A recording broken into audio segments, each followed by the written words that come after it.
Neste momento, vamos abordar o assunto das 7 igrejas. Já vimos que devemos ler este tema de forma histórica e contínua. Bem-aventurado que lê e ouve as palavras desta profecia e guardam as coisas que nela estão escritas, porque o tempo está próximo. Apocalipse 1:3. Em cada período da história há um tempo presente.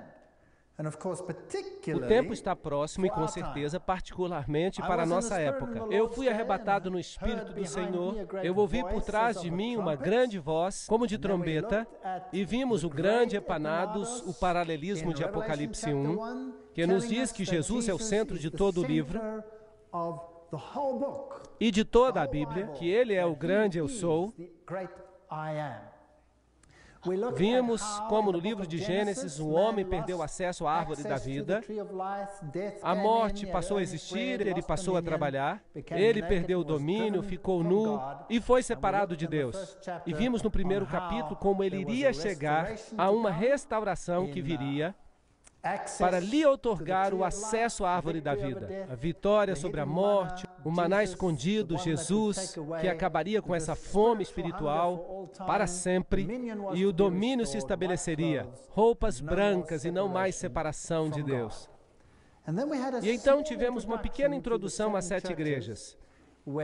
Em Apocalipse 1, verso 11, as 7 igrejas são nomeadas: Éfeso, Esmirna, Pérgamo, Tiatira, Sardes, Filadélfia e Laodiceia. E eu disse que cada uma delas tem um significado bem particular.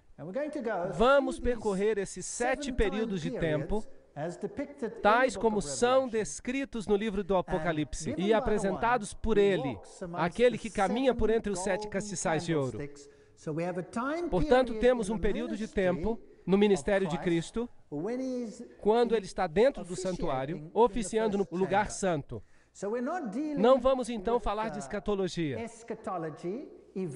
dos eventos que se sucedem perto do final da história, mas temos que seguir um percurso através da história, porque ele está no meio dos 7 castiçais como o Filho do Homem. E agora também vimos no primeiro capítulo, brevemente, que as 7 igrejas representam a antiga rota postal. Começando com Éfeso, seguia-se Esmirna, Pérgamo, Tiatira, Sardes, Filadélfia e Laodiceia. Não é surpreendente que esta sequência seja a que está aqui mencionada? Deus é verdadeiramente espantoso.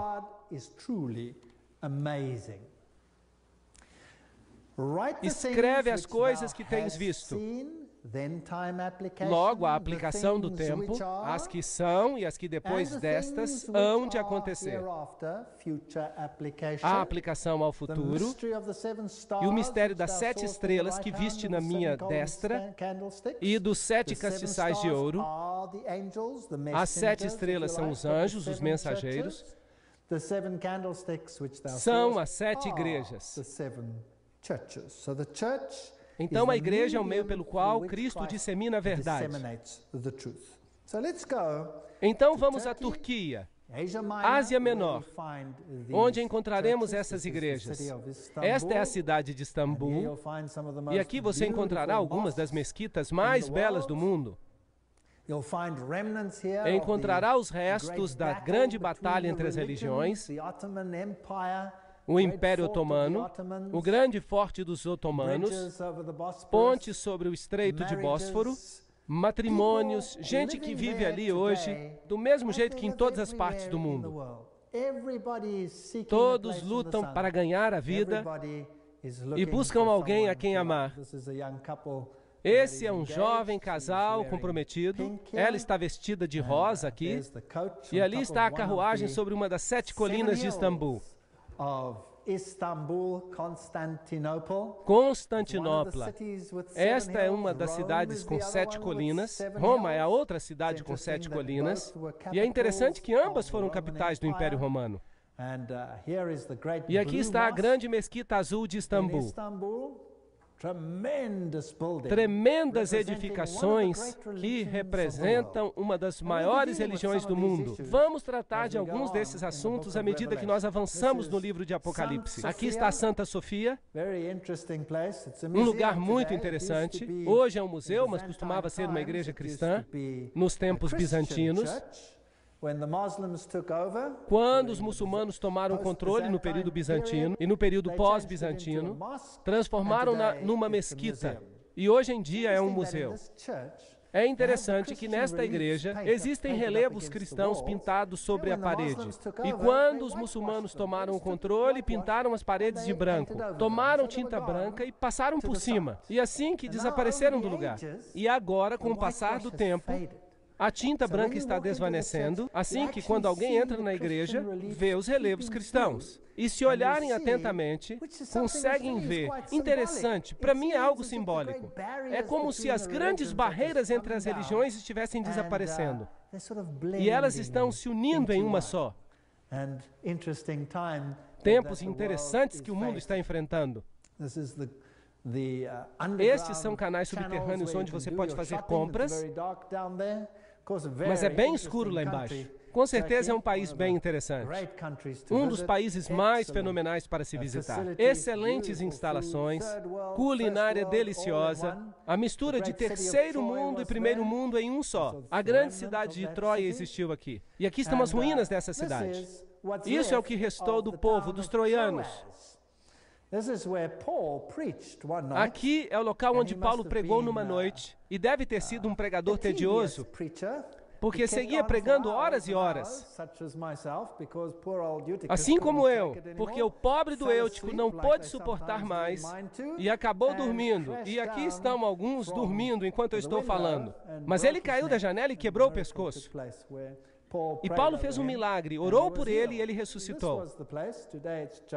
Esse foi o lugar, mas hoje é apenas um porto marítimo, de onde os pescadores saem nos seus barcos. E aqui é onde temos o cenário das 7 igrejas, nessa região. Assim que cada uma das 7 igrejas, onde Cristo é representado, está espalhando a sua luz ao mundo. Cada um desses nomes tem um significado particular. E tem um significado profético. Há uma certa característica descrita em cada uma dessas igrejas que se aplica a elas nesse tempo, mas também uma aplicação ao futuro. Então, as igrejas recebem um elogio, algo que estão fazendo do bem. Mas é interessante que há uma igreja que não recebe nenhum elogio. Nós vamos falar disso depois. Depois há uma repreensão, e as repreensões são muito importantes, porque elas falam algo acerca da época novamente. Se alguém é repreendido e insiste em não se arrepender, o período da sua graça termina? Sim ou não? Claro que não. Porque se alguém pode se arrepender depois da repreensão, é porque o período da graça não pode ter terminado. Por isso, ninguém pode pegar essa profecia e lançá-la para o futuro, depois do tempo da graça. Isso violaria não só a terminologia, mas também a estrutura onde o texto é mencionado. Na estrutura do quiasma, esse texto se encontra no braço da parte histórica. Cristo está ministrando no lugar santo e não no lugar santíssimo. Assim que esse é um período do seu ministério que não pertence ao tempo do fim. Ainda que a profecia prossiga na totalidade do tempo cristão, até neste tempo, então há aqui uma repreensão, um conselho e uma promessa. Esta é a estrutura básica de cada uma das cartas às 7 igrejas. Agora, o primeiro é o povo de Éfeso. Era um povo muito próspero. Hoje, estas são as ruínas de Éfeso. Esta é a grande rua dos Curetes. Por aqui, Paulo deve ter caminhado quando ministrou neste lugar. E o nome Éfeso significa desejado. Assim que é uma condição desejável aquela na qual ela está, essa igreja tinha algo a seu favor. E se é a primeira época, porque lembrem-se, está escrito que é o que há de vir, que é a história da época presente de então, seguindo até o fim do tempo, porque é assim que Deus trabalha. Ele se preocupa com cada geração. Então, Éfeso deve ter sido o primeiro período do cristianismo, e se estudarmos os eventos, podemos colocar ali um tempo arbitrário, provavelmente cerca do ano 100 depois de Cristo, e podemos aprender algo acerca do que é e sobre o que era, enquanto aplicamos essas qualidades da igreja à história também. Bem, em Éfeso estava a sede de Diana, e Diana era a mãe dos deuses. E é aqui que Paulo teve aquela grande discussão sobre o tema, no qual ele disse que Jesus é o único caminho. E então houve um grande tumulto, porque eles disseram, não, ele está menosprezando Diana, a nossa deusa. E queriam fazer justiça com as próprias mãos. Assim que ela era mãe dos deuses, e havia um templo de Diana que foi construído em 480 a.C. E é interessante que o concílio cristão, o concílio de Éfeso, se deu nessa mesma cidade de Éfeso, e ali o título de Mãe de Deus foi dado a Maria. Portanto, há correlações interessantes com a sede da Mãe dos Deuses, e também aqui nesta cidade foi dado um título a Maria. Assim que este é um contexto para essa igreja. Vamos ler a carta à igreja, Apocalipse 2, verso 1 ao 3. Escrevo ao anjo da igreja que está em Éfeso, e diz aquele que tem na sua destra 7 estrelas, que anda no meio dos 7 castiçais de ouro. Já falamos sobre este texto. Eu conheço as tuas obras e o teu trabalho, a tua paciência, e que não podes suportar os maus. Este é o elogio. Assim que Jesus está lhes dizendo, eu sei o que você está fazendo, e eu me alegro com o que você está fazendo, porque você sabe distinguir entre o bem e o mal. E puseste à prova aqueles que dizem ser apóstolos. Assim que ainda neste tempo, já havia alguns que estavam tentando enganar, sim ou não? Mas eles foram provados, e foi o parâmetro que ajudou a distinguir se estavam do lado do bem ou do mal, certo? Deve ter sido a palavra de Deus. E puseste à prova aqueles que dizem ser apóstolos e não são. Assim que havia enganadores e mentirosos na igreja primitiva, como existem hoje. Qual é o parâmetro para se encontrarem os mentirosos? Os sentimentos? Ou deve haver algo mais objetivo para distinguir? Certo que deve haver algo mais objetivo. É a palavra de Deus. E sofreste e tens paciência e trabalhaste pelo meu nome. Esse é um bom elogio para a igreja de Éfeso. Ainda tinham a sua integridade. Mas há uma repreensão. Tenho, porém, contra ti que deixaste o primeiro amor. Assim que esta primeira chama que a igreja tinha, essa chama que alguém sente quando se converte e sai pregando a mensagem, ela havia se perdido um pouco. Lembra-te, pois, de onde caíste e arrepende-te. Dá uma volta e pratica as primeiras obras. Então haviam chegado a um estado de autocomplacência até certo ponto, mas eles sabiam distinguir o correto do incorreto. E isso era bom. Eles trabalhavam para Deus. Isso era bom. Mas esse primeiro entusiasmo havia diminuído um pouco. Brevemente a ti virei e tirarei do seu lugar o teu castiçal, se não te arrependeres. De modo que houve um período de tempo em que a igreja não viveu de acordo com a verdade que possuía. E o que Deus queria fazer? Tomar o seu castiçal e dá-lo a outra. Um ponto muito importante. Portanto, ainda nesta época, estamos tratando do fato de que se alguém não estivesse vivendo de acordo com a luz que tinha, Deus eventualmente tomaria sua luz e a daria a outro para que prosseguisse e a levasse. Tem, porém, isto, que odeias, isso é estranho. Deus não gosta de algo e recomenda que eles odeiem algo aqui. Que odeias as obras dos nicolaítas, as quais eu também odeio. Lembrem-se, este é um ponto muito importante. Deus odeia os feitos, mas Ele não odeia as pessoas. Não. Deus amou o mundo de tal maneira que deu o seu Filho unigênito para que todo aquele que nele crê não pereça, mas tenha a vida eterna. Deus ama as pessoas, mas odeia os sistemas falsos de adoração. Será que conseguimos entender claramente este ponto hoje? Porque vamos falar de certos assuntos bem importantes. E eu não quero que tenham a impressão de que eu estou falando contra as pessoas. Estou falando acerca de sistemas. Entendemos isso? Se o sistema não ensina a verdade, ele propaga coisas erradas. Então, Deus odeia esses sistemas. Sim ou não? Sim. Ele ama a verdade e odeia o erro. Ele ama todas as pessoas apesar dos seus erros, das suas falhas. Ainda que antes que soubéssemos que ele existia, ele estava disposto a morrer por nós. Não nos esqueçamos disso. Assim que eles têm algo a seu favor, e é que odeiam as obras dos nicolaítas, as quais Deus também odeia. Então, a igreja primitiva tinha o discernimento de odiar os nicolaítas. Quem eram eles? Nicolaítas. Eles eram um grupo que ensinava, uma seita gnóstica, que ensinava que a lei de Deus não se aplicava ao homem carnal, porque o homem era carne e espírito.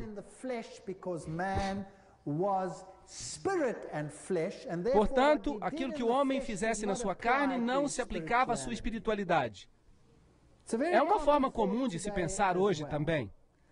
De modo que o que os nicolaítas ensinavam nesse tempo, também o ensinam hoje. O culto a Nicolau era a Poseidon, o deus do mar. Os nicolaítas...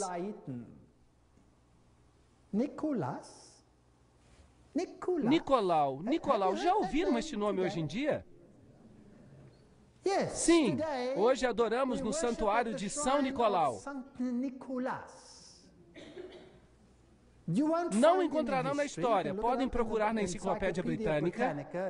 Ali diz que é um indivíduo fictício, provavelmente associado com o culto a Poseidon.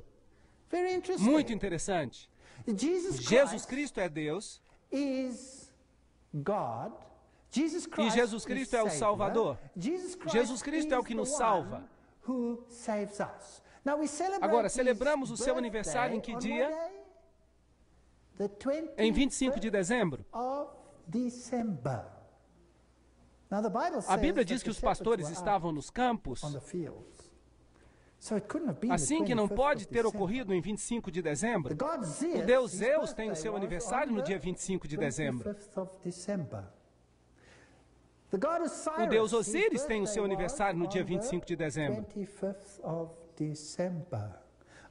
Poderia citar todos os deuses antigos. Os principais deuses tinham o seu aniversário em 25 de dezembro. Agora, se o Natal, Christmas em inglês, significa missa de Cristo, em inglês, era realmente a data do nascimento de Cristo, então por que celebramos São Nicolau nesse dia em particular? Não é interessante? E logo se diz às crianças que peçam seus presentes ao Papai Noel. São Nicolau, que viaja pelo céu, justamente como os deuses antigos viajavam pelo céu, a 25 de dezembro, num trenó. Se era Zeus, era puxado por um bode. Se eram os deuses nórdicos, ou dos anglo-saxões, temos uma religião que é nórdica, porque é de lá que viemos dos godos, então era puxado por renas. E ele podia discernir o bem do mal, ele era eterno, e a cada ano sabia que criança tinha sido boa ou não, e entregava os presentes e ia-se embora, tudo isso em 25 de dezembro. E as crianças hoje se esquecem de Jesus Cristo e dizem, Papai Noel. Ou Papai Natal. Então, o que nós estamos celebrando é o dia de Papai Noel, São Nicolau. E amamos os nicolaítas. Mas a igreja primitiva os odiava. Não odiavam os indivíduos, mas o sistema. Ao vencedor lhe darei da árvore da vida, que está no meio do paraíso de Deus. Apocalipse 2, 4 a 6. Hoje Jesus está sendo suplantado por um sistema de forma fútil, mas é pior do que parece. Aqui está a Rua dos Curetes, e aqui é onde Paulo deve ter caminhado, e onde se encontram todas essas estátuas dos personagens proeminentes do povo, e cada um tinha uma cabeça esculpida. E se você tivesse dinheiro, contratava um escultor para esculpir a sua cabeça e colocá-la ali. E alguns pagavam, como hoje em dia se aluga um telefone, uma casa ou algo assim. Agora, se alguém não tivesse mais dinheiro e deixasse de pagar, tiravam a sua cabeça e colocavam outra no seu lugar, até que voltasse a pagar para alugar o espaço. Assim que quando alguém caminhava por ali, estava em toda a sua glória, se por acaso tivesse dinheiro para pagar. E aqui havia um templo ao imperador Trajano. Templos que com certeza eram dedicados a muitos deuses. E ao imperador romano, que era como uma divindade. Ele era uma reencarnação do Deus Sol. Aqui a Câmara Municipal, uma bela biblioteca em Éfeso, o Templo de Domiciano, outro culto ao imperador, outra parte do templo, e com certeza temos as personagens escolásticas da antiguidade. Depois a igreja bizantina deixou aqui o seu rastro também. E para quem gosta de canos, estes eram muito bons, tubos que duraram todo este tempo. Aqui estão os banheiros públicos. E abaixo havia como que um rio, para que tudo fosse transportado para longe imediatamente. Não mudou nada, nós também temos um rio. Só que puxamos uma cordinha para que ele possa fluir. E você se sentava ali e podia conversar com o vizinho sobre o que estava acontecendo com a sua vida. Aqui também estão os banheiros escolásticos, a deusa Artemisa, que tinha muitos seios para alimentar as nações. E este é o anfiteatro onde aconteceu aquele tumulto com o ourives e as estátuas de Diana. Ficaram nervosos quando Paulo pregou acerca de um Deus diferente. E a história diz que Paulo fugiu daqui. Assim que esta igreja primitiva, digna de elogio, se fixou no caminho e tinha o discernimento entre o bem e o mal, e não permitia a infiltração do paganismo na sua igreja, eles discerniam o que era correto e incorreto. Jesus era o centro da sua religião.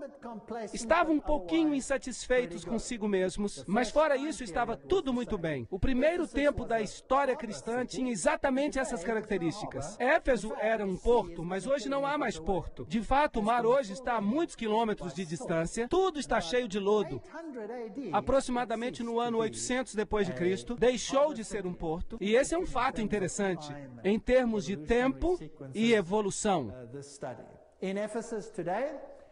Hoje em Éfeso você pode ver que Roma levantou uma estrutura que foi aparentemente vista como o lugar onde viveu Maria, porque João viveu em Éfeso e Jesus disse, aí está a sua mãe, e ele recebeu Maria em sua casa em Éfeso.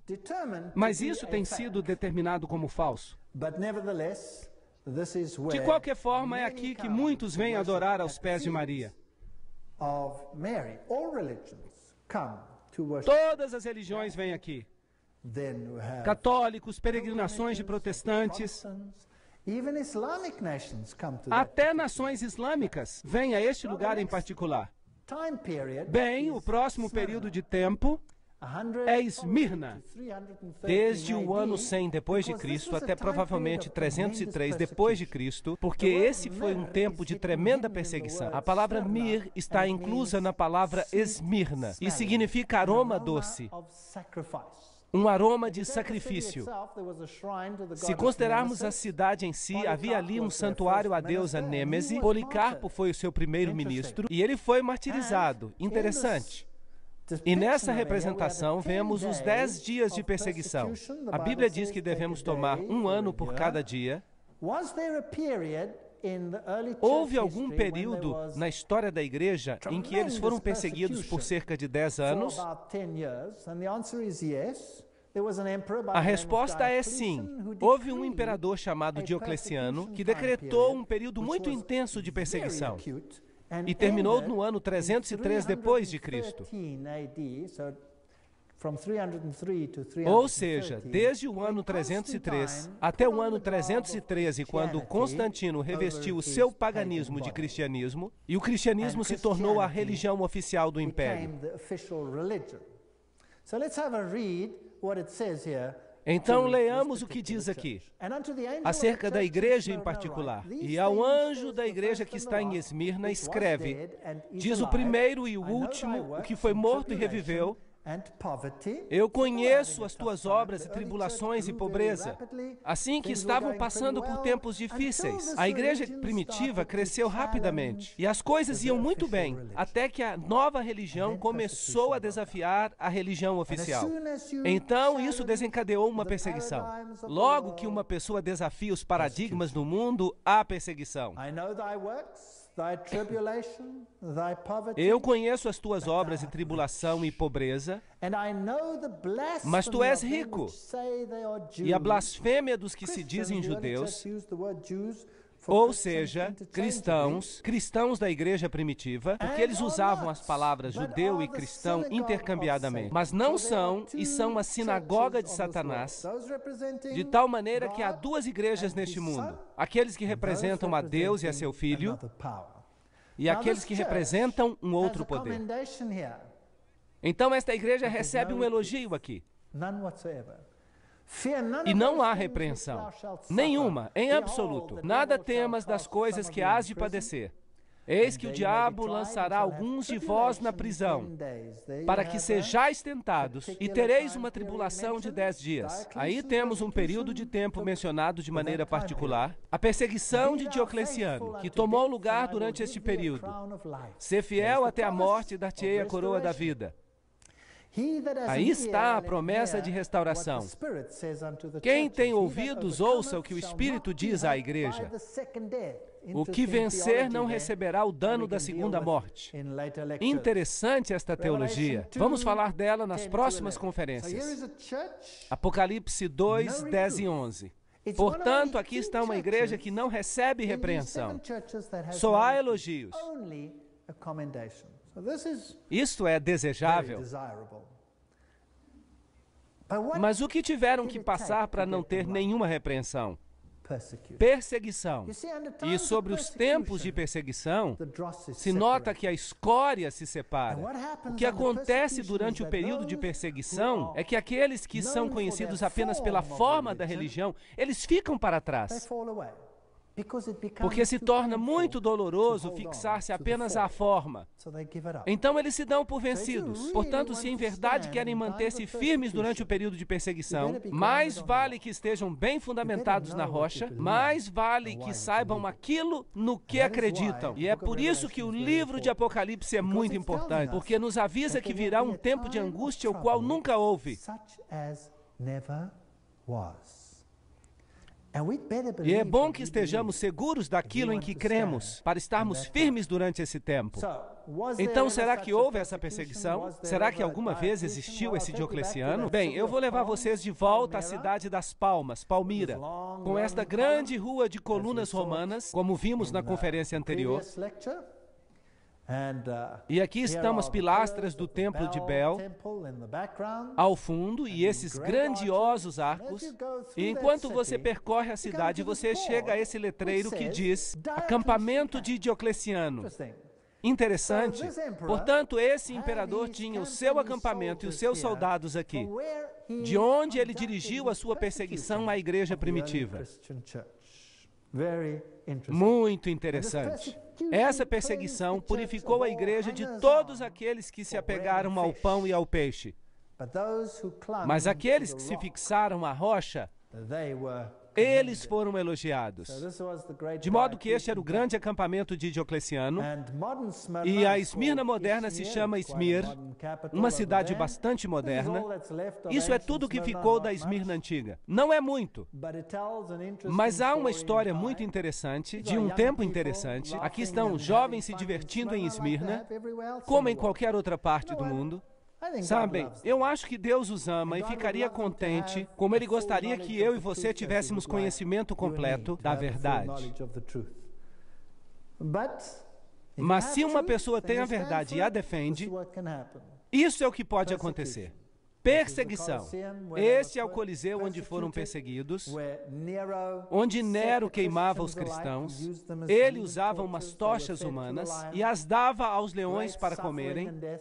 Grande sofrimento e morte ocorreram aqui enquanto as pessoas eram aniquiladas por causa do ódio entre as religiões. Agora, estamos numa época muito interessante da história. Hoje em dia, a tensão entre as religiões está muito elevada. Vocês já notaram isso? Quem sabe a solução para o problema, que parece tão lógica, não é sermos tão fanáticos. É que é tão doloroso ser fanático. Por que não chegar a um acordo para que todos possamos nos dar bem, hein? É verdade, não teríamos nenhum problema com as centenas de religiões do mundo. Mas então há a perseguição e ela nos leva a destruir todos aqueles que pensam de um modo diferente daquilo que nós cremos. E aí começa um problema. Mas o que aconteceria se finalmente nos uníssemos? E se fingíssemos que servimos ao mesmo Deus? Então teríamos paz, paz definitiva. Será que sim? A paz se encontra em chegar a um acordo, sim ou não? Bem, esse é o problema que a igreja primitiva descobriu. Então chegou a perseguição e foram purificados. Então quando é que Satanás não pôde destruir a igreja com a perseguição? Quando ele queimava um, 10 tomavam o seu lugar, porque viam a fé dessas pessoas e o amor com que as suas vozes levantavam cânticos de seus lábios e orações em favor dos perseguidores. Não com bombas. E morriam por sua fé enquanto outros se levantavam e tomavam o seu lugar.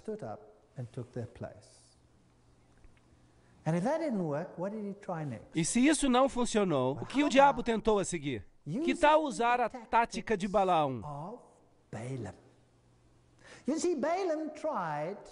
E Balaão tentou amaldiçoar o povo de Deus. Balaque queria amaldiçoá-los, porque eles eram uma ameaça para ele. Mas cada vez que tentava amaldiçoá-los, o que é que acontecia? Uma bênção saía da sua boca. Um grande problema. Aqui estavam os filhos de Israel, e esse profeta Balaão foi oferecido a ele um monte de dinheiro para que os amaldiçoasse. Mas não funcionava. Assim que ele inventou um plano. Ele disse, sabe uma coisa? Se conseguirmos que eles pequem contra Deus,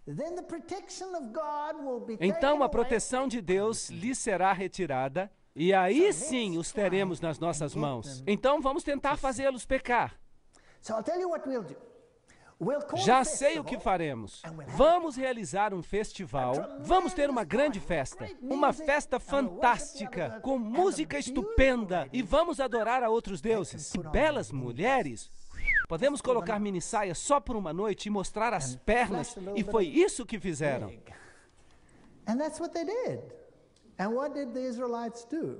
E o que os israelitas fizeram? Bem, eles tinham estado marchando pelo deserto e sua língua estava bem seca. E olharam para tudo isso e disseram, uau! E cederam. E o que aconteceu? Uma terrível praga veio sobre Israel. Vamos ver nesse caso se eles cederam.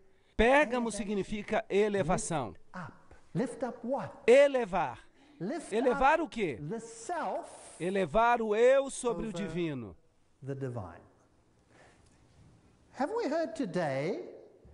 Vocês estão ouvindo falar sobre isso? Essa história de elevar o eu quando ligamos a televisão? Não estamos ouvindo que temos que encontrar a força dentro de nós mesmos?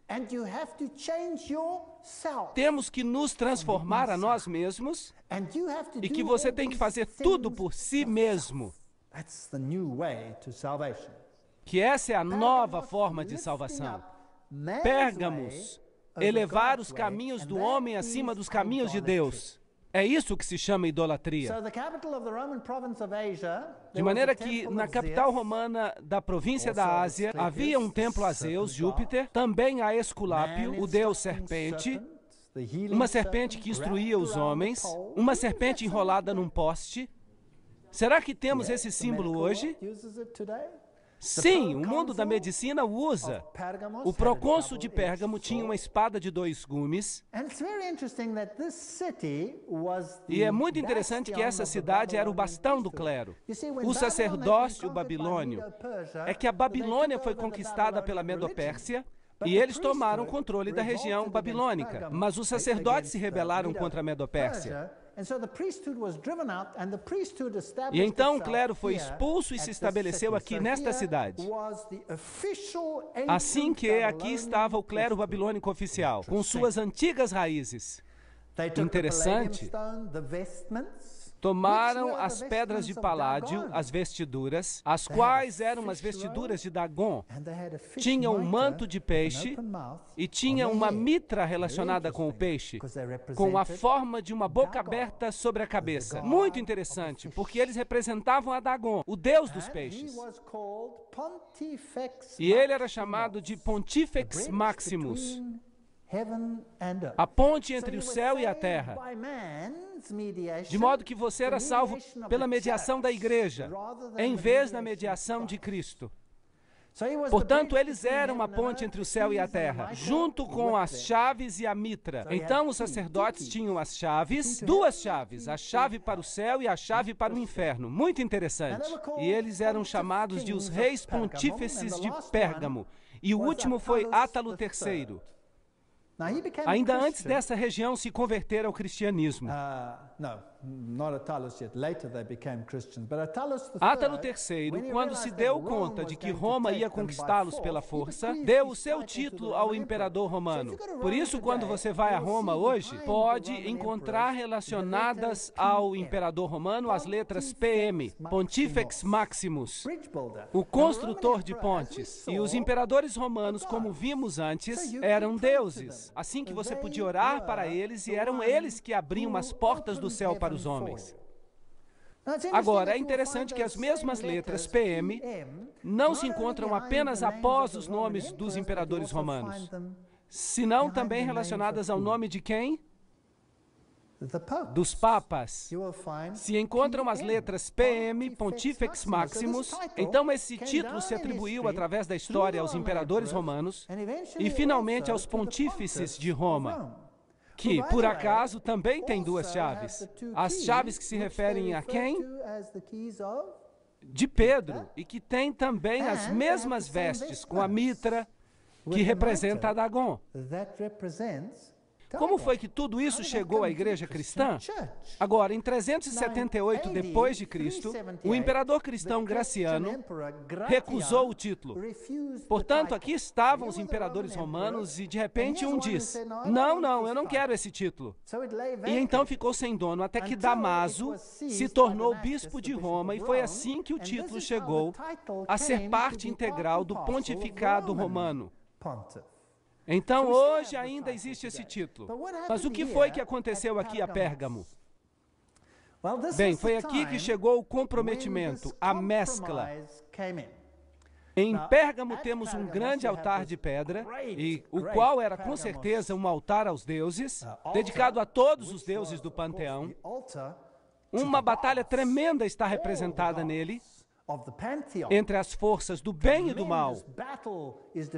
Apocalipse 2, 12 e 14 diz: Ao anjo que está em Pérgamo, escreve: isso diz aquele que tem a espada aguda de 2 fios.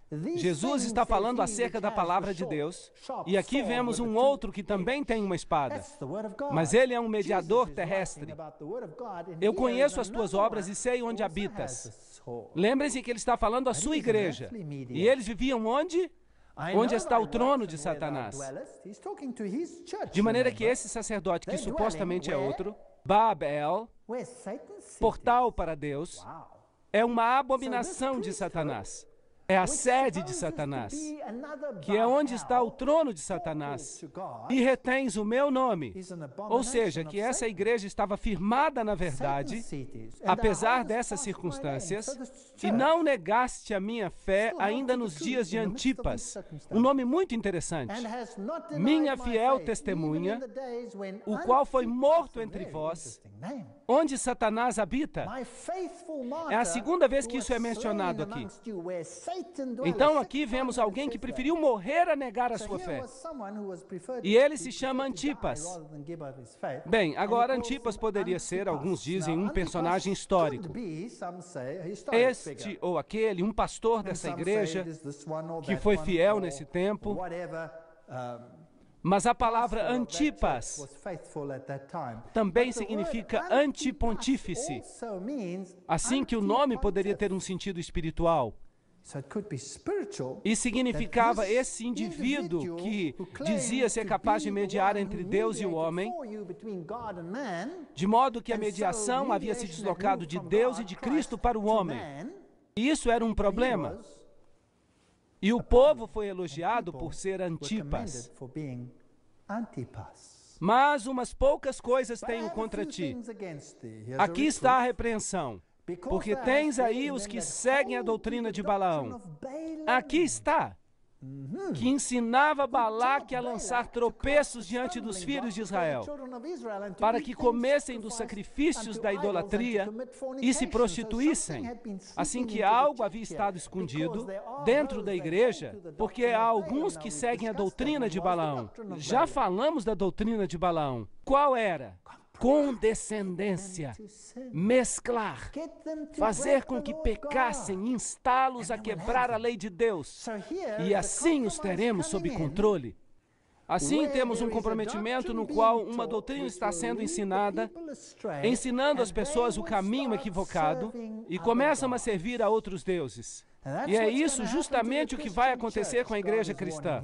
Deus nos adverte aqui. Tenham cuidado, o comprometimento, as concessões ocorrerão, isso por causa de Constantino. Constantino diz, vamos acabar com os conflitos, casemos as igrejas, e acaba-se o conflito entre o paganismo e o cristianismo. Por isso emitiu um medalhão no qual, de um lado, há os servos de Jesus Cristo e do outro lado, as divindades pagãs. Mas ele tinha um problema. Ele tinha um problema, sabem qual era? A palavra de Deus. Constantino tinha um problema com a palavra de Deus, porque ela é como uma espada de 2 gumes. E então o que ele fez?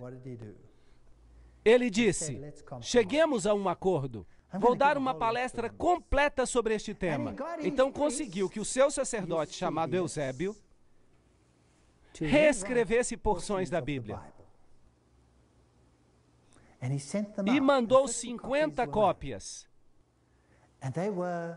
que foram escritas de tal forma, de modo que Jesus Cristo fosse um pouco reduzido em relação àquilo que ele era, para que pudesse haver um matrimônio entre as religiões, e Zoroastro pudesse aparecer igualmente junto a Jesus Cristo, e que Zeus também pudesse estar no mesmo nível que Jesus Cristo, e Apolo também pudesse estar no mesmo nível de Jesus. Seria uma maravilha. Podemos adorar a todos. Foi um documento ecumênico que ele comissionou. Então chegou o comprometimento e o acordo, e Jesus teve que se rebaixar, e a obediência a Deus foi substituída pela obediência ao homem.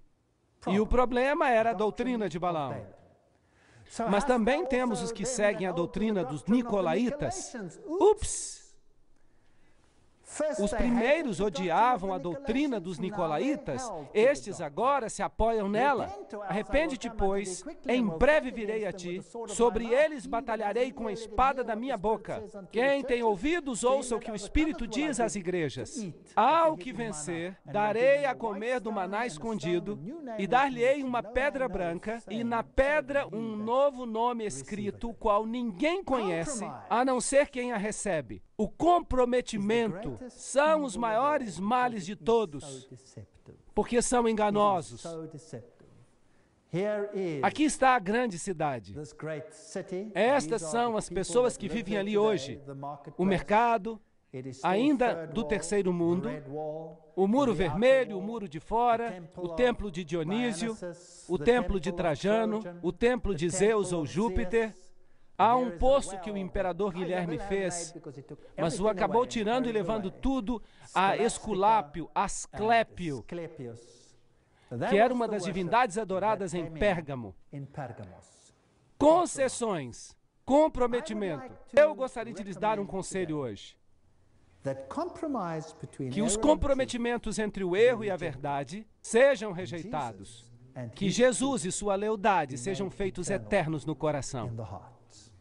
Amém.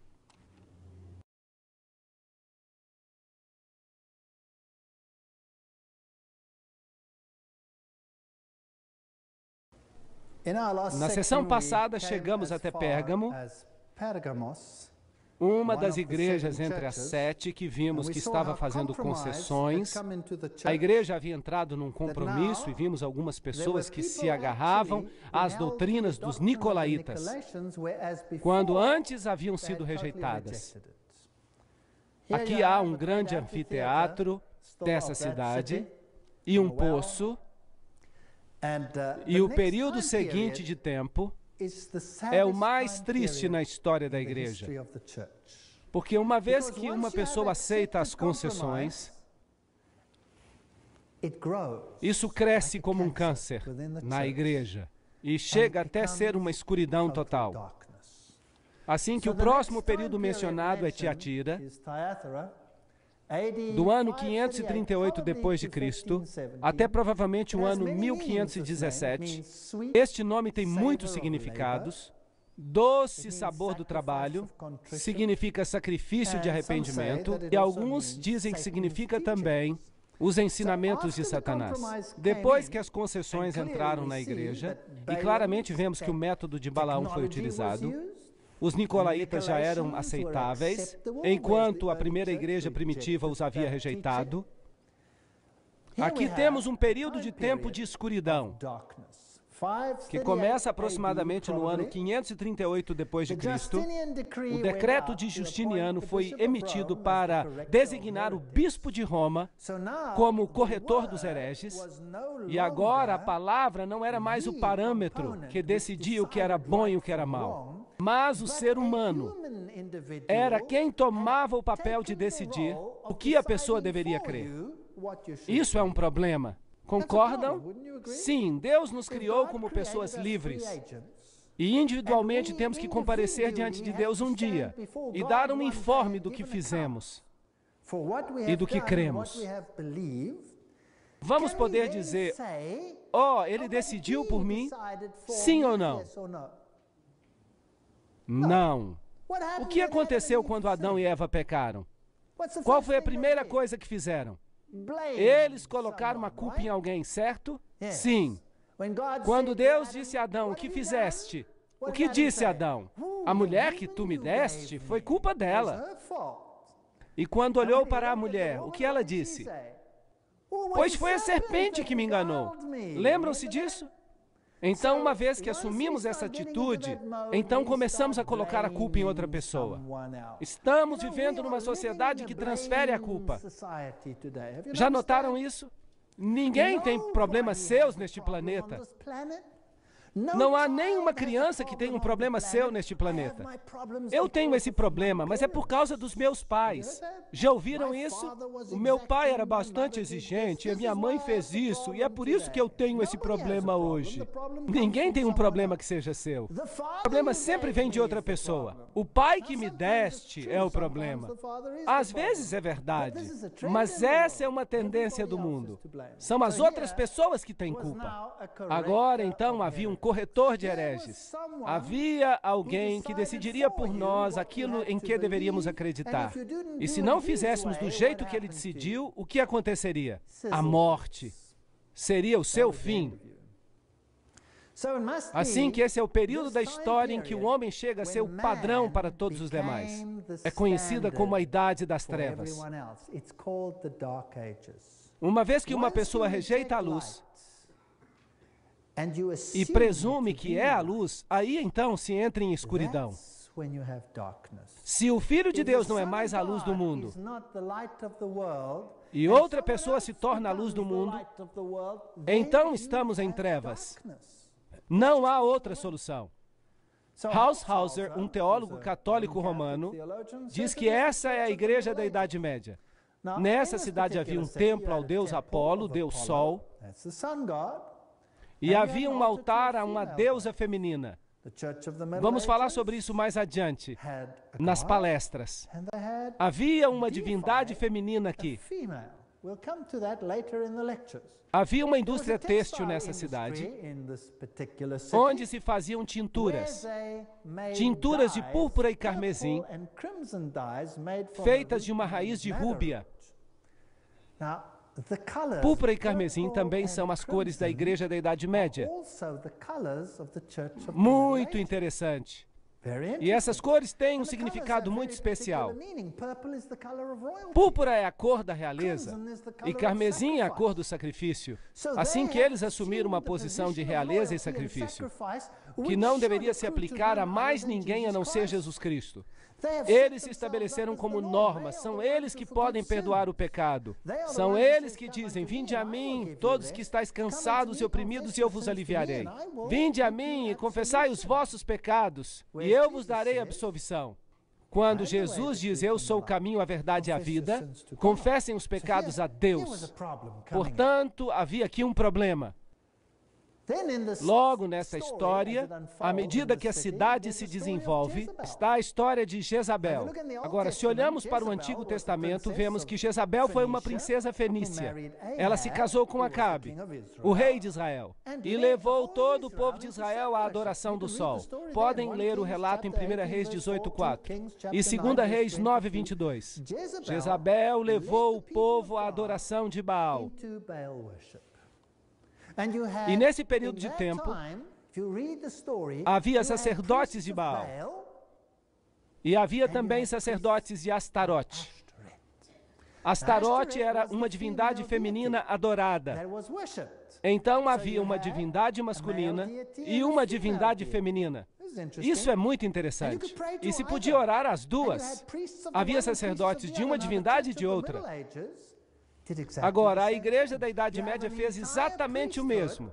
Encontramos todo um clero dedicado a Maria. E também um clero dedicado a uma divindade masculina. É interessante. Eu conheço as tuas obras, e o teu amor, e o teu serviço, e a tua fé. Lembrem-se que a carta foi escrita à Igreja de Deus vivendo nas circunstâncias que vimos, às vezes bebendo dessa fonte. Isso é muito triste.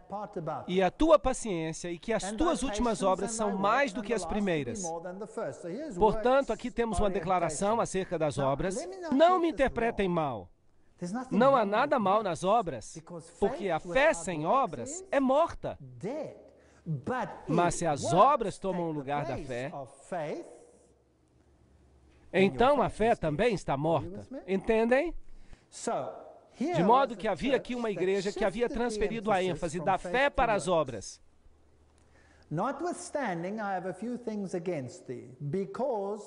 Tenho contra ti que toleras Jezabel. Bem, pode ter existido aqui uma Jezabel literal. Alguns dizem que sim, e que havia durante este tempo uma mulher que controlava a indústria têxtil e que fazia roupas tingidas de púrpura e carmesim. Mas é óbvio que a Bíblia usa algo literal que existia nessa época e o aplica para o futuro e aplica a toda esta grande apostasia que sucedeu quando Acabe era rei de Israel e se casou com Jezabel. Em outras palavras, entrou em uma relação com o paganismo. Ficou claro? E aqui está este rei que se casa com o paganismo, assim que a Igreja de Deus estava aceitando o paganismo e estava mesclada com a sua essência. Então eles suportam e toleram essa mulher, Jezabel, que se chama de profetisa, e cabe esclarecer que profetizar significa pregar e também significa transmitir visões, e você tem que tirar do contexto qual dos significados está sendo usado aqui. Obviamente aqui se refere à pregação, ensinar e enganar os meus servos para que se prostituam e sejam infiéis a Deus e sirvam outros deuses. E comam dos sacrifícios da idolatria. Uau! Está bem específico.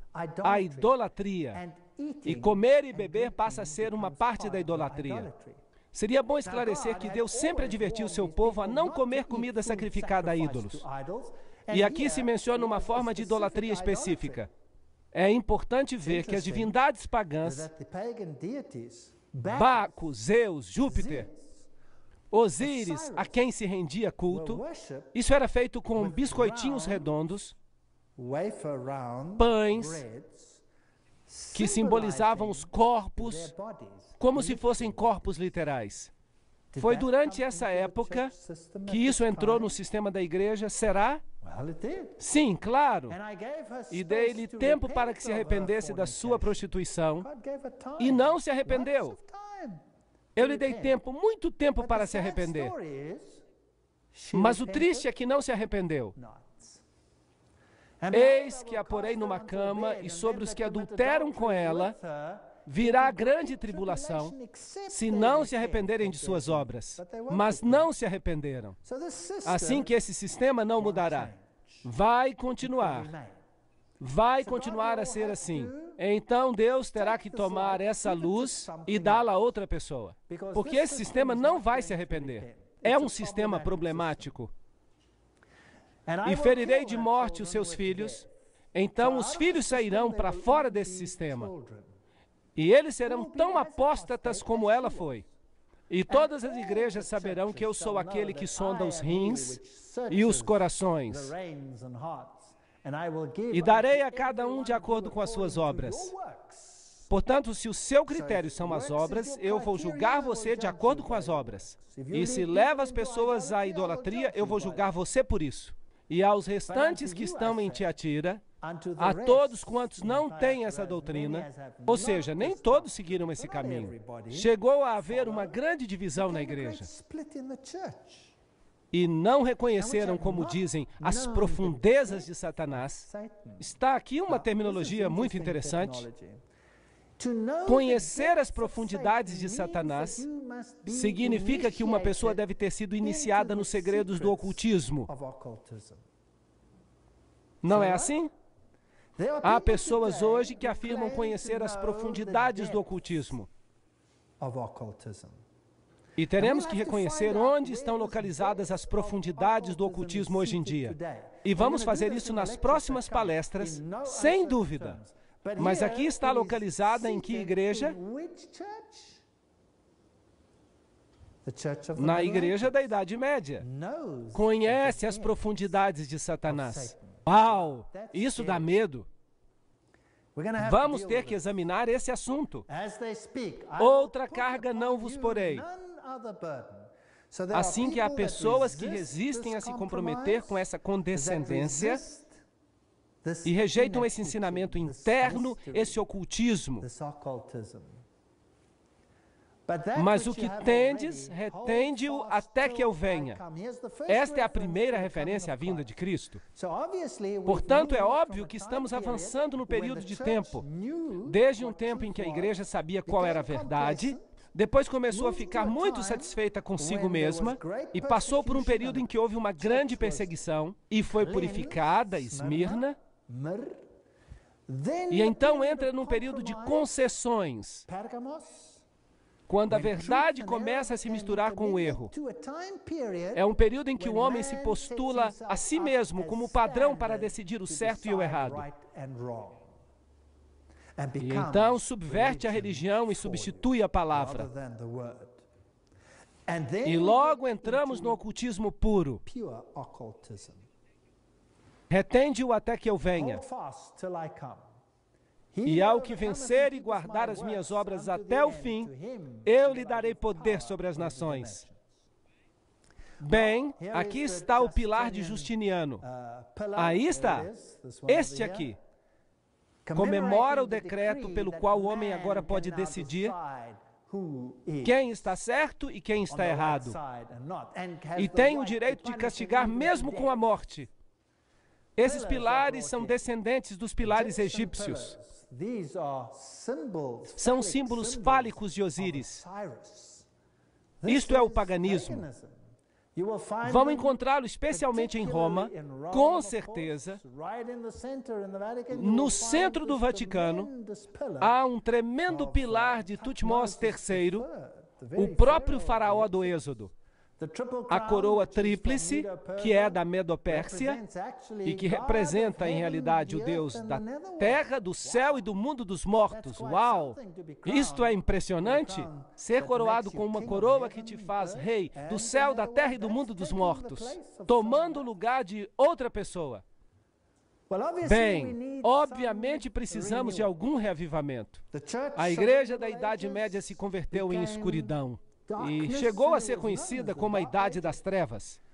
Então, o período seguinte é Sardes, que abarca desde o ano 1517 a 1798 e significa renovação. Falaremos com mais detalhes depois sobre as datas e vamos agora esclarecer por que este período é importante. Renovação significa o quê? Literalmente significa uma reforma. É incrível que Deus coloque as coisas nesta ordem. A cidade era impenetrável, mas foi tomada 2 vezes sem resistência. Uma vez por Ciro, rei da Medo-Pérsia, e Antíoco, o rei grego. Antíoco Grande. Leiamos acerca desse período de reforma. Apocalipse 3, versículo 1. E ao anjo da igreja de Sardes escreve: Isso diz o que tem os 7 Espíritos de Deus e as 7 estrelas, os mestres que estão nas suas mãos.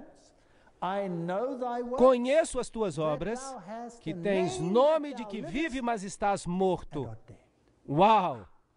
Aqui houve uma renovação, havia uma nova vida na igreja, algo havia sido descoberto, a idolatria havia sido deixada de lado e havia vida, mas essa vida não era suficientemente completa. Por isso ela é considerada morta. Conheço as tuas obras, que tens nome de que está vivo, mas estás morto. Este é um testemunho terrível. Estava por vir vida e havia coisas que precisavam ser restauradas. Com a morte, agora precisavam ser restauradas para a vida. Estavam prontas para morrer. Doutrinas, ensinamentos. Porque não achei as tuas obras perfeitas diante de Deus. Completas, portanto. E então é óbvio que a reforma, embora tenha dado nova vida e alento à doutrina de Cristo, não produziu obras perfeitas. Não estava completa. Faltava algo. E é muito interessante que no Concílio de Trento se discutiu um assunto importantíssimo. E vamos explorar isso um pouco mais adiante. Um assunto crucial que foi sola scriptura. A Bíblia e somente a Bíblia como padrão. Roma disse não. Bíblia e tradição.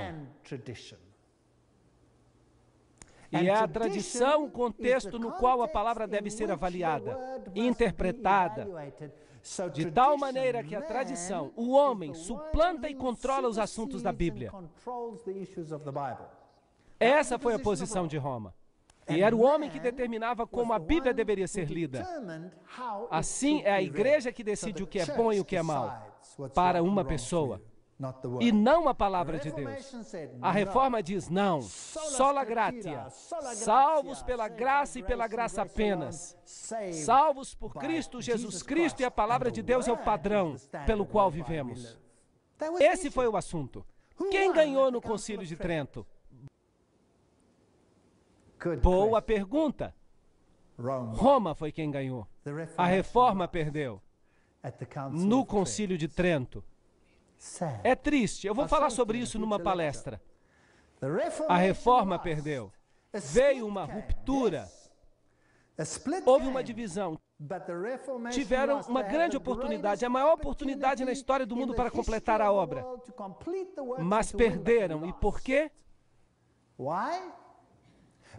Porque Roma pôde comprovar que as suas tradições superavam a palavra. A Reforma não fazia o que pregava.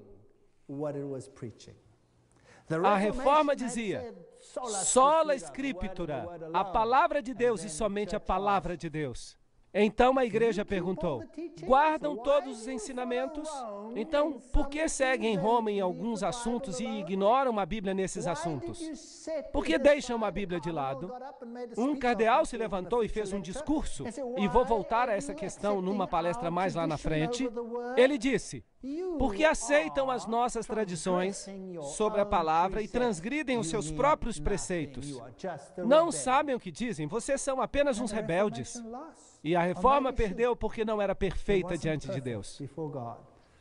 Uma história triste. Lembra-te, pois, do que tem ouvido e recebido, e guarda-o e arrepende-te.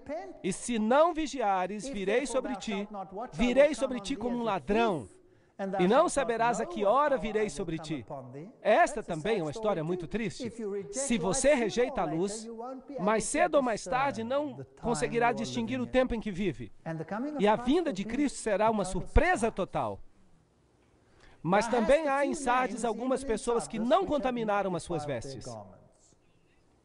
Então nem tudo estava perdido. A Reforma foi uma ferramenta poderosa, só que não terminou o seu trabalho, não o completou, não chegou à meta. O trabalho não ficou completo diante de Deus. E comigo andarão de branco. Pergunto, quem são eles? Será que estamos falando de João Hus? Seria Tyndale? Seria Wycliffe? Seria Martinho Lutero? Seriam todos esses grandes reformadores? Sim, eles são dignos, porque eles se mantiveram firmes naquilo que consideravam ser a verdade. O que vencer será vestido de vestes brancas, e de maneira alguma eu riscarei do livro da vida. E confessarei o seu nome diante do meu Pai e diante dos seus anjos. A propósito, este é um texto interessante. Não diz aí, escreverei o seu nome no livro da vida. Diz, não riscarei o seu nome do livro da vida. Incrível! O que isso quer dizer acerca de Deus? Quantas pessoas Deus quer salvar? A todos! Sabiam que todos que nascem desde o princípio estão escritos no livro da vida? E é a decisão de cada um se o seu nome vai permanecer ali ou não. Uma história triste. Esta é Sardes, como ela parecia. Isso é tudo que sobrou. Aqui está uma mulher muçulmana que nos acompanhou nesse tour. É uma história maravilhosa porque ela aceitou o cristianismo e teve que fugir para salvar a sua vida. Aqui está uma igreja bizantina, coberta, agora há uma fazenda. Aqui, esta é uma velha sinagoga que foi aberta e limpa. Aqui é provavelmente onde Paulo ensinou. Quem sabe Paulo esteve nesta sinagoga em Sardes? Quem sabe? Se vemos exemplo da história, esta é a cidade de Praga. Hoje é uma cidade bastante industrial, mas a cidade antiga era belíssima. Uma das cidades mais lindas e mais bem preservadas da Europa antiga. Mas muito, muito impressionante. É aqui que João Hus pregava. Há uma estátua em sua homenagem, em frente desses velhos edifícios. Aqui está uma canção que ele costumava cantar. Eles costumavam cantar. Eu não vou ler agora porque está em tcheco. Mas essa canção fala contra o rei de Babilônia. Uau! Ele pregava contra o rei de Babilônia. Porque via que ele estava tomando o lugar de Jesus Cristo. E Hus foi declarado herege. E acabou sendo sentenciado à morte, na estaca. Mas também tens em Sardes algumas pessoas que não contaminaram as suas vestes, e comigo andarão de branco porquanto são dignas disso. Aqui está a velha ponte sobre o rio em Praga, e aqui era onde eles dependuravam os corpos dos hussitas, que rejeitavam os ensinamentos de Roma, e escolhiam os ensinamentos da Bíblia. Quando os descobriam, os cortavam em pedaços e dependuravam ali para que todos vissem.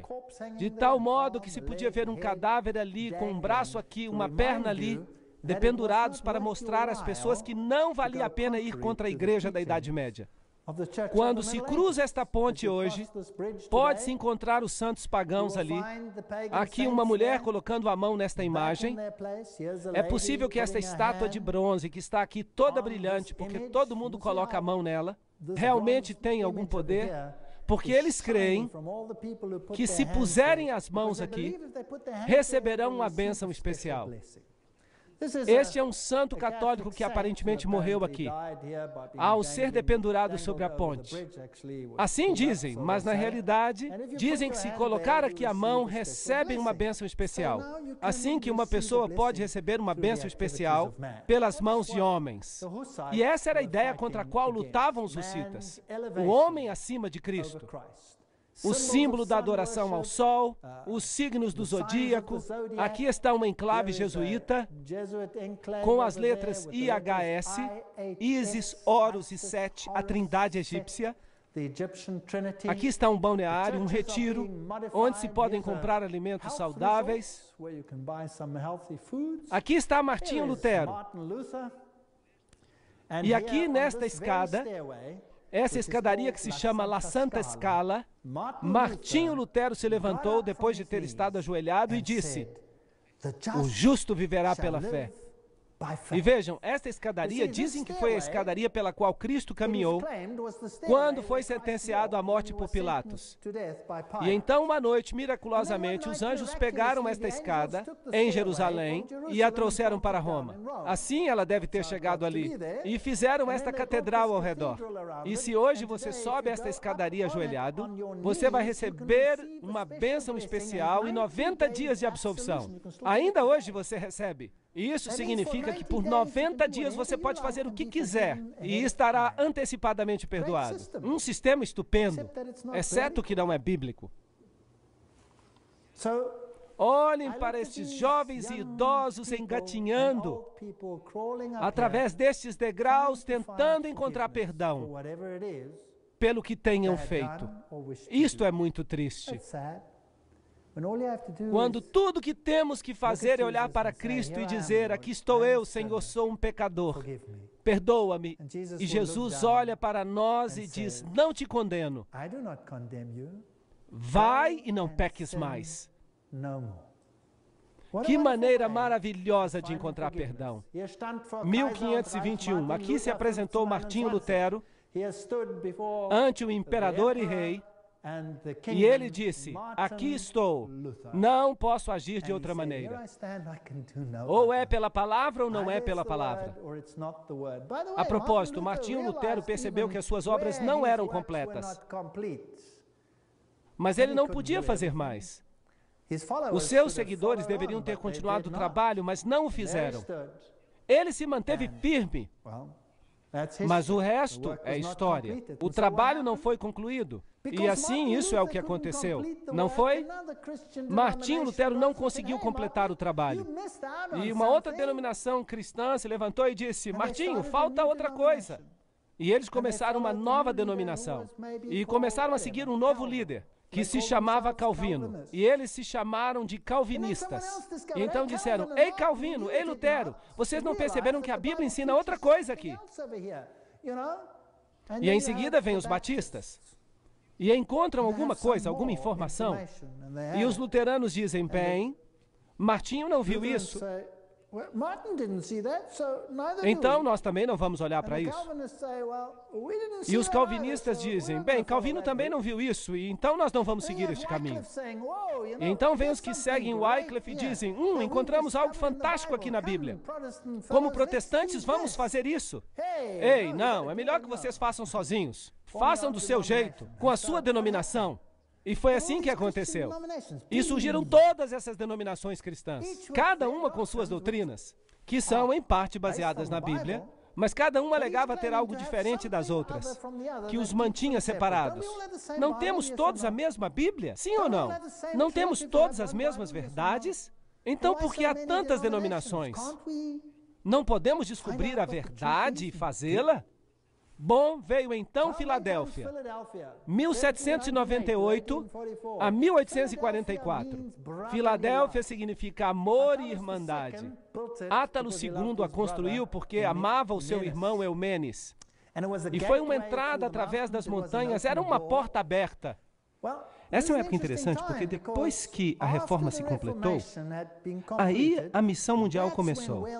Carey foi para a Índia em 1793, Morrison para a China em 1807, Moffat para a África em 1817, a Sociedade Bíblica Britânica começou em 1804, a Sociedade Bíblica Americana começou em 1816, a palavra partiu para o mundo. Ao anjo da igreja em Filadélfia, amor fraternal, escreve: essas coisas diz aquele que é santo, que é verdadeiro, que tem a chave de Davi, que abre e ninguém fecha, e fecha e ninguém abre. Este é um conceito interessante. Alguma coisa está se abrindo e alguma coisa está se fechando. Então Deus abre o caminho para a missão mundial e ela se inicia. Mas há algo mais que está se abrindo e se fechando aqui. Havia portais, portas, se você prefere, entre os compartimentos do santuário. E quando nós chegamos ao próximo período, nós descobriremos que nós não estamos mais no santo, mas no santíssimo. O ministério de Jesus deve ter mudado do santo para o santíssimo. Mas esse é um outro conceito e nós vamos lidar com ele em detalhes agora. Eu conheço as tuas obras. Eis que eu coloquei diante de ti uma porta aberta e ninguém pode fechá-la, pois tu tens uma pequena força, um pequeno grupo, e tens guardado a minha palavra e não negaste o meu nome. Não há reprovação aqui. Um pequeno grupo decide que eles seguirão a Jesus Cristo em tudo, toda a verdade. E o que aconteceu nesse período da história? Eis que eu farei deles a sinagoga de Satanás. Então, aqui está a igreja de Satanás no mundo, que dizem que são judeus ou cristãos e não são, mas mentem. Eis que eu os farei vir e adorar diante dos teus pés, para que saibam que eu te amei. Então aqui há um grupo que descobre a verdade, e algo está sendo restaurado. Porque tu tens guardado a palavra da minha paciência. De volta à palavra. Assim, obviamente, algo está sendo feito de forma diferente. Eu também te preservarei da hora da tentação. Então eles não estarão aqui bem no final. Dessa forma, é um período bem antes dos últimos grupos na terra, que virá sobre o mundo para tentar aqueles que habitam sobre a terra. Eis que eu venho logo. O que ele falou na igreja anterior? Agora eu venho logo. Vocês percebem que o tempo está cada vez mais curto? Então, obviamente, nós nos movemos na história de um tempo em Sardes, quando se menciona que ele vem como um ladrão, para um tempo em Filadélfia, em que se diz que ele está vindo logo, isto é, imediatamente antes dos eventos finais. Mas esse grupo não chegará até os eventos finais, porque eles serão preservados da hora da tentação. Preserva o que tens, para que nenhum homem tome a tua coroa. Apocalipse 3, 9 a 11. O que aconteceu na história? Bem, se você for até Filadélfia, você encontrará algumas ruínas de igrejas bizantinas ali. Pertencem à Idade Média. Esta velha senhora aqui tem uma conotação interessante para mim. Ela me ensinou uma lição interessante. Ela deu um grande abraço e um beijo numa outra senhora que estava muito triste, que tinha sido marginalizada por outra pessoa. E ela me olhou reprovadoramente. E eu sempre me lembro daquele olhar porque ele me ensinou algo. Ela me ensinou que eu tenho que valorizar mais as pessoas do que elas mesmas se valorizam. Mas eu só vou contar essa história para vocês em outra ocasião. Aquele que vencer, eu farei dele uma pilastra no templo do meu Deus. E ele não mais sairá. Vida eterna. E eu escreverei sobre ele o nome do meu Deus. O caráter de Deus estará sobre ele. E o nome da cidade do meu Deus. Ali está o caráter do meu povo, que é a Nova Jerusalém, que desceu do céu. Notem, não uma cidade com um péssimo sistema de esgoto aqui da terra. Não, ela desce do céu, do meu Deus. E eu escreverei sobre ele um novo nome. Apocalipse 3:12. Por isso, Filadélfia é um tempo de renovação, quando os ensinos da Bíblia são levados a sério novamente e formam um ensino coeso, seguindo tudo que está na Bíblia. A Bíblia também foi pregada a todo mundo, mas Satanás tentou confundir essa questão. E o povo de Deus, que deveria representar justiça e verdade. Então nós chegamos até a última igreja, Laodiceia. E se nós tomamos a profecia de Daniel, na qual a profecia dos 2.300 dias termina, essa data interessante de 1844, e nós faremos toda uma palestra sobre essa data, e por isso nós não vamos falar sobre ela agora. Laodiceia significa a nação do juízo. Isso significa que ela é a última. Se vocês me permitem dizer, trata-se do Yom Kippur antitípico. Cristo está no Santíssimo agora, porque nós nos movemos do aposento com candelabros, pães da proposição e altares de incenso para a arca do concerto. Então, ele se moveu para a próxima fase. E o Yom Kippur é uma época de juízo. Agora, essa cidade foi construída por Antíoco e recebeu o nome para homenagear sua esposa Laodiceia. Essa cidade era uma espécie de spa. Eles fabricavam colírio muito famoso, que era chamado exatamente disso, colírium. É como se dissessem que estavam ali para conceder visão espiritual. Era uma cidade muito rica, mas foi destruída no ano 60 por um terremoto. Foi reconstruída com seus próprios fundos, porque eles eram ricos. Eles tinham tudo. Ali estão as ruínas de Laodiceia. Algumas delas ainda estão sendo escavadas. Aqui está um velho anfiteatro que não foi escavado ainda. Aqui está um velho sistema de encanamento. Vejam esse isolamento ao redor dos canos. Coisa muito avançada. Eles utilizavam todos esses canos num sistema para levar água até a cidade. Agora, não muito distante dali, nós encontramos águas termais. Mas não havia águas termais em Laodiceia. Eles levavam a água através de canos. A água entrava quente. Era uma maravilha da engenharia. Mas quando ela saía em Laodiceia, a água não estava mais quente, ela estava morna. E se você bebesse água morna, você ficava com vontade de vomitar. Se ela estivesse quente, você podia bebê-la, porque você podia bebê-la como se fosse um chá. Se você a esfriasse, você também poderia bebê-la. Mas quando ela chegava ali, ela estava morna. Esta é uma história fascinante para a arqueologia. E eu conheço as tuas obras, que tu não és nem frio e nem quente. Ahá! Oxalá foste fria ou quente, mas porque tu és morna e não és fria nem quente, eu estou a ponto de te vomitar da minha boca. Apocalipse 3, 15 e 16. Notem que aqui a repreensão não é: eu virei e tirarei de ti o teu candelabro e o darei a outra pessoa. A repreensão é: eu te cuspirei da minha boca. Você percebe que esta é a última igreja na terra. Não haverá retirada do candelabro, haverá apenas vômito. Esta igreja passará ao reino. Mas aqueles que estão em mornidão serão vomitados desta igreja. Esta igreja será sacudida, e aqueles que não se conformarem ficarão de fora. Vocês acham que esta igreja é perfeita? Não, isto é patético. Notem que ela é uma igreja morna. Não há elogios aqui, somente uma repreensão. Não há nenhum elogio. É a única igreja que não recebeu elogios, nada.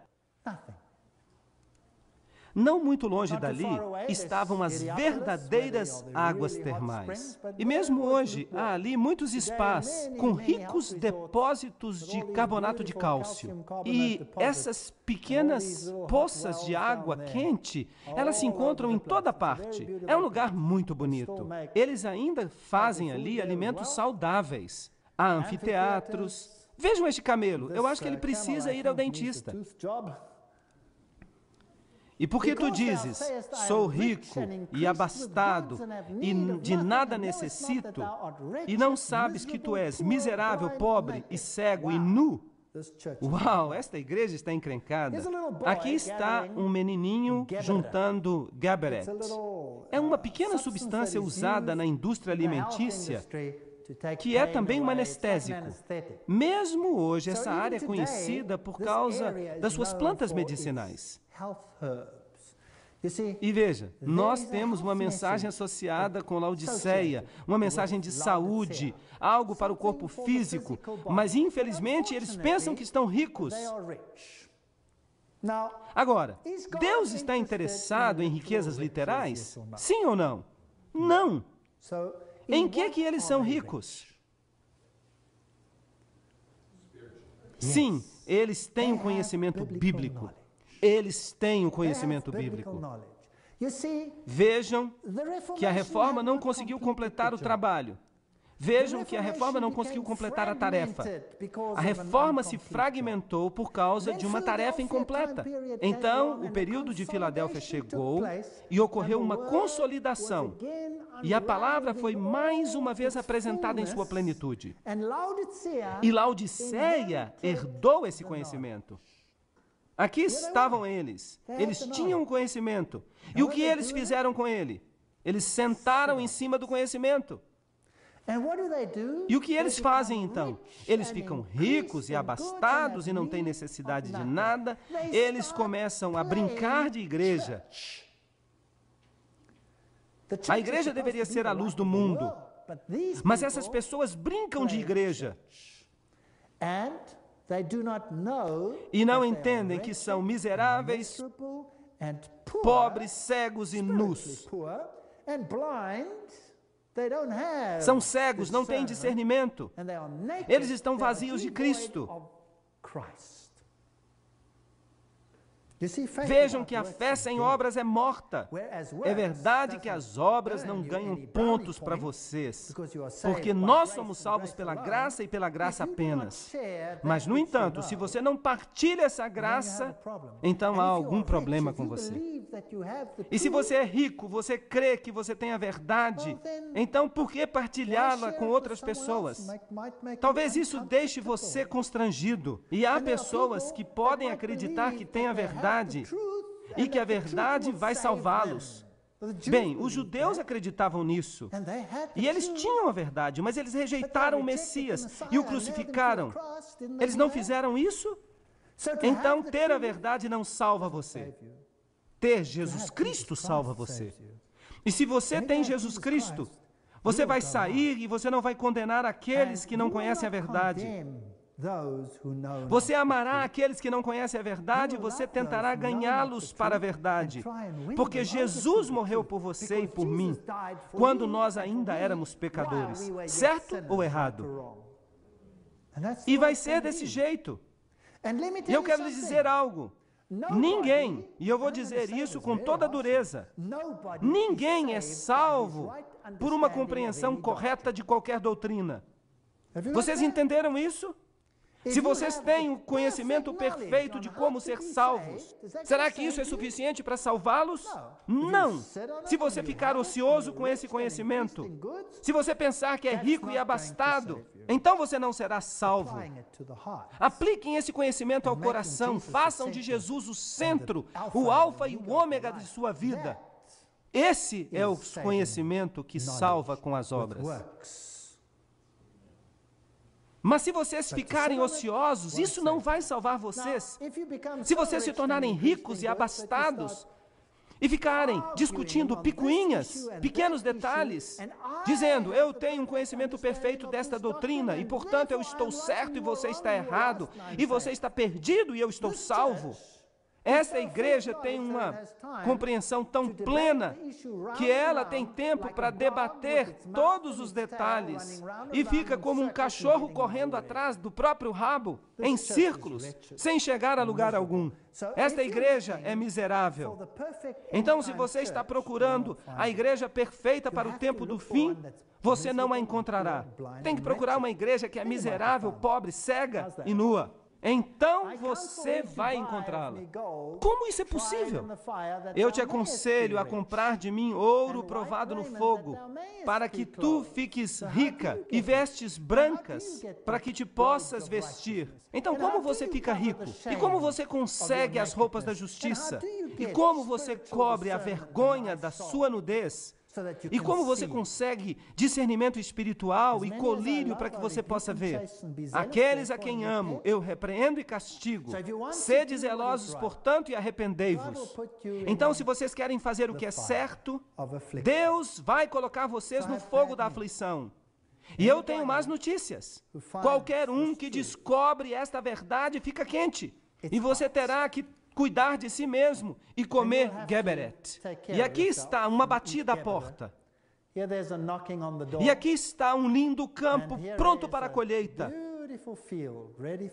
Eu tomei essa decisão de joelhos e eu estou sendo fiel a ela. Eis que eu estou à porta e bato, e se alguém ouvir a minha voz e abrir a porta, eu entrarei e cearei com ele. Deus não força ninguém. Eu cearei com ele e ele comigo. Aquele que vencer. Sim, nós precisamos vencer algo. Eu lhe considerei sentar-se comigo no meu trono. Assim como eu venci, estou sentado com meu Pai em seu trono. Essa é a história da igreja. Finalmente, eu tenho que lhes dizer que há um povo nesta terra que tem um conhecimento da verdade, mas eles ainda não são conhecidos por partilhar essa verdade. Eles são conhecidos por ficar ociosos e por ficar discutindo entre si a respeito das picuinhas de cada ponto particular. E ficam discutindo sobre sua perfeição ou sua falta de perfeição nesta questão ou naquela. Não é isso que precisamos fazer. Jesus é o centro. A verdade é importante, mas somente se ela for aplicada aos corações. E eu oro para que nós possamos compreender isso e que nós obtenhamos um conhecimento da verdade. Mas mais do que isso, para que nós não nos tornemos apenas como símbolos que retinem, precisamos encontrar a Jesus e aplicá-lo ao nosso coração. Nas próximas palestras, nós vamos descobrir que verdade foi jogada ao solo e pisoteada. Nós vamos descobrir o tamanho da encrenca na qual nós nos encontramos. Vamos descobrir quem está no controle, como eles controlam as coisas. Que Deus abençoe a cada um de vocês e que vocês venham às próximas palestras para que nós descubramos toda a verdade sobre a batalha entre o bem e o mal. Obrigado a vocês por terem vindo.